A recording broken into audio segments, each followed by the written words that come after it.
নমস্কার, স্টোরি বুকের episode number 2তে আজ আমরা চলে এসেছি নতুন একটি রহস্যময় এবং অমীমাংসিত ক্রাইম স্টোরি নিয়ে। আজ আমরা জানব ভারতের অপরাধ জগতের ইতিহাসের সবচেয়ে বড় এবং অমীমাংসিত রহস্যের কথা উঠলে সবার আগে যে ঘটনার নাম আসে সেটি হলো 2008 সালের নয়ডার ডাবল মার্ডার কেস, যা সারা দেশে আরশি তলবার ও হেমরাজের হত্যাকাণ্ড নামে পরিচিত। স্থানীয় পুলিশ থেকে শুরু করে ভারতের শীর্ষ তদন্তকারী সংস্থা সিবিআই সবাই এই ঘটনা তদন্ত করেছে, কিন্তু আজ পর্যন্ত কেউ নিশ্চিতভাবে বলতে পারেনি আসল খুনিকে। উপযুক্ত প্রমাণের অভাবে আদালত শেষ পর্যন্ত প্রধান সন্দেহভাজনদের খালাস করে দিতে বাধ্য হয়। এই ঘটনাটিকে যদি আমরা সংক্ষেপে দেখি তাহলে ঘটনাটি ঘটেছিল 15 থেকে 16 মে 2008। স্থান জলবায়ু বিহার, নয়ডা, উত্তরপ্রদেশ। ভুক্তভোগী ছিল আরশি তলবার 13 বছরের একজন মেয়ে এবং হেমরাজ বাঞ্জারে, যার বয়স ছিল 45 বছর। এই ঘটনাটি সিবিআই এবং উত্তরপ্রদেশ পুলিশ যাচাই করেছে। এই রহস্যময় ঘটনাটিকে আমরা ধাপে ধাপে বুঝব। 16 মে 2008 প্রথম মৃতদেহ উদ্ধার। দিল্লির কাছে নয়ডার একটি অভিজাত ফ্ল্যাটে পেশায় দন্ত চিকিৎসক দম্পতি রাজেশ এবং নূপুর তলোয়ার সকালে ঘুম থেকে উঠে তাদের 13 বছরের মেয়ে আরশির রক্তাক্ত মরদেহ দেখতে পান। অত্যন্ত নিখুঁতভাবে তার গলা কেটে দেওয়া হয়েছিল এবং মাথায় ভারী কিছুর আঘাতের চিহ্ন ছিল। তাদের বাড়িতে থাকা 45 বছর বয়সী গৃহকর্মী হেমরাজ নিখোঁজ থাকায় পুলিশ স্বাভাবিকভাবে ধরে নেয় হেমরাজই আরশিকে খুন করে পালিয়ে গেছে। 17 মে 2008 ছাদের উপর নতুন মোড়। ঘটনার ঠিক একদিন পর ফ্ল্যাটের ছাদে যাওয়ার সিঁড়িতে রক্তের দাগ দেখতে পান এক অবসরপ্রাপ্ত পুলিশ কর্মকর্তা। ছাদের দরজার তালা ভেঙে ভেতরে ঢুকতেই পুলিশের পায়ের তলার মাটি সরে যায়। সেখানে পাওয়া যায় হেমরাজের পচন ধরা মৃতদেহ, ঠিক যেভাবে আরশিকে খুন করা হয়েছিল, মাথায় আঘাত এবং গলা কেটে। একইভাবে হেমরাজকেও মারা হয়েছিল, অর্থাৎ পুলিশ যাকে খুনি ভাবছিল সে নিজেই ততক্ষণে খুন হয়ে গেছে। মে 2008 নষ্ট হওয়া প্রমাণ ও পুলিশের ভুল। নয়ডা পুলিশ শুরুতেই ক্রাইম সিন বা অকুস্থল সুরক্ষিত রাখতে সম্পূর্ণ ব্যর্থ হয়। ফরেন্সিক দল আসার আগেই সেই ঘরটিতে মিডিয়া, প্রতিবেশী ও আত্মীয়দের ভিড় জমে যায়, ফলে অনেক আঙুলের ছাপ নষ্ট হয়ে যায়। এমনকি ছাদ থেকে হেমরাজের লাশ নামানোর পরপরই ছাদটি ধুয়ে ফেলা হয়, যা রক্তের স্প্ল্যাটার এবং পায়ের ছাপের মতো গুরুত্বপূর্ণ প্রমাণ চিরতরে মুছে দেয়। বাইরের কোনো সন্দেহভাজন না পেয়ে পুলিশ তখন আরশির বাবা মায়ের দিকে আঙুল তোলে।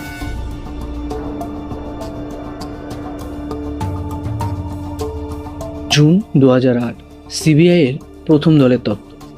পুলিশের তদন্ত নিয়ে চারিদিকে ক্ষোভ তৈরি হওয়ায় মামলাটি সিবিআই এর হাতে তুলে দেওয়া হয়। সিবিআই এর প্রথম তদন্তকারী দল মনে করেছিল আরশির বাবা মা নির্দোষ। তারা এই এলাকার অন্য 3 গৃহকর্মী কৃষ্ণা, রাজকুমার এবং বিজয়কে গ্রেপ্তার করে। তাদের উপর নার্কো অ্যানালিসিস বা ট্রুথ সিরাম টেস্ট করা হয়, যেখানে তারা ঘটনার রাতে ওই ফ্ল্যাটে থাকার ইঙ্গিত দেয়। কিন্তু যেহেতু ভারতীয় আদালতে নার্কো টেস্টের বয়ানকে সরাসরি প্রমাণ হিসেবে গণ্য করা হয় না এবং কোনো ফরেন্সিক প্রমাণ মেলেনি, তাই পরবর্তীতে তাদের ছেড়ে দেওয়া হয়। 2009-10 দ্বিতীয় সিবিআই দল ও ক্লোজার রিপোর্ট। তদন্তের জন্য একটি সম্পূর্ণ নতুন সিবিআই দল গঠন করা হয়। এই দলটি আগের তথ্য পুরোপুরি উল্টে দিয়ে আবার বাবা মায়ের দিকে সন্দেহ তীর ফেরায়। তাদের যুক্তি ছিল ফ্ল্যাটের বাইরে থেকে কেউ জোর করে ঢোকার কোনো লক্ষণ নেই, তাই এটি ভেতরে কারো কাজ। তবে 2010 সালের ডিসেম্বরে সিবিআই আদালতের একটি ক্লোজার রিপোর্ট জমা করে। বলে তারা আরশির বাবা রাজেশ তলবারকে সন্দেহ করলেও তার বিরুদ্ধে আদালতে প্রমাণ করার মতো যথেষ্ট ফরেন্সিক তথ্য প্রমাণ তাদের হাতে নেই।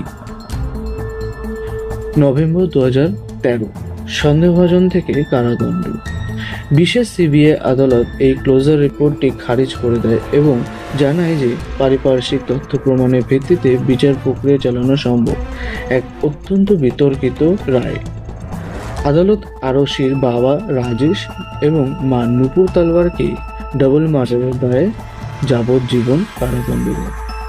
আদালতের মূল যুক্তি ছিল ঘটনার রাতে ওই ফ্ল্যাটে শুধু 4 জন মানুষই ছিল, যার মধ্যে 2 জন মারা গেছে এবং বাকি 2 জন অর্থাৎ বাবা মা জীবিত ছিল। অক্টোবর 2017 আদালত থেকে মুক্তি। তালওয়ার দম্পতি এই রায়ের বিরুদ্ধে এলাহাবাদ হাইকোর্টে আপিল করেন। 2017 সালে হাইকোর্ট সিবিআই এবং নিম্ন আদালতে তীব্র সমালোচনা করে জানায়, এই মামলা পুরো রায়টি কোনো শক্ত প্রমাণের উপর নয়, বরং কেবল অনুমানের উপর ভিত্তি করে দেওয়া হয়েছিল। আদালত স্পষ্ট জানায় যে সন্দেহের উপর ভিত্তি করে কাউকে সাজা দেওয়া যায় না এবং পারিপার্শ্বিক প্রমাণের চেইনটি সম্পূর্ণ ভাঙা ছিল। ফলে আদালত আরশির বাবা মাকে সসম্মানে খালাস করে দেয় এবং তারা জেল থেকে মুক্তি পান।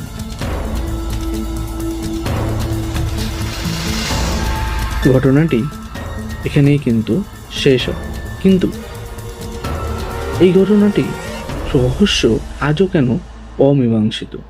যদি আমরা দেখি তাহলে দেখতে পারি দুটি পরস্পর বিরোধী তত্ত্বের কারণে কিন্তু এই ঘটনাটি ভারতের ইতিহাসের সবচেয়ে বড় রহস্য হয়েই রয়ে গেছে এবং এটি পুরোপুরি অমীমাংসিত। দুটি পয়েন্ট আমরা যদি তুলে ধরি, একটি আমরা দেখতে পারি যে ভেতরের মানুষের তত্ত্ব, যেখানে আমরা দেখি যে এই তত্ত্বের সমর্থকদের দাবি আরশির ঘরের দরজাটি এমন ছিল যা বাইরে থেকে টেনে দিলে স্বয়ংক্রিয়ভাবে লক হয়ে যেত। সেটি কেবল আরশি বা তার বাবা মায়ের পক্ষেই করা সম্ভব ছিল। পাশের ঘরে বাবা মা ঘুমিয়ে থাকা অবস্থায় বাইরে কেউ এসে দুজনকে খুন করে লাশ ছাদে লুকিয়ে রেখে নির্বিঘ্নে চলে যাবে, এটা প্রায় অসম্ভব। আর দ্বিতীয় পয়েন্টটি এরকম, বাইরের মানুষের তত্ত্ব। এই তত্ত্ব অনুযায়ী খুনিরা হয়তো হেমরাজের চেনা পরিচিত কেউ ছিল, যারা কোনো অতিরিক্ত চাবি ব্যবহার করে বা দরজা লক করার আগেই ভেতরে ঢুকেছিল। ঘটনার রাতে লিভিং রুমের টেবিলে একটি মদের বোতল পাওয়া গিয়েছিল, যাতে বাবা মা বা মৃতদের বাইরে অন্য মানুষের ডিএনএ পাওয়া গিয়েছিল, যা এই তত্ত্বকে জোরালো করে। যেহেতু ঘটনার শুরুর দিনগুলিতেই স্থানীয় পুলিশ ও ফরেনসিক দল অকুস্থলে প্রমাণগুলো সঠিকভাবে সংগ্রহ করতে পারেনি, তাই আজ আর কোনো দিনই জানা সম্ভব নয় যে সেই রাতে ঠিক কী হয়েছিল। আইনত এই মামলাটি এখন বন্ধ, আর আরশি ও হেমরাজের আসল খুনি কে তা চিরকালের জন্য এক রহস্যই হয়ে রয়ে গেল।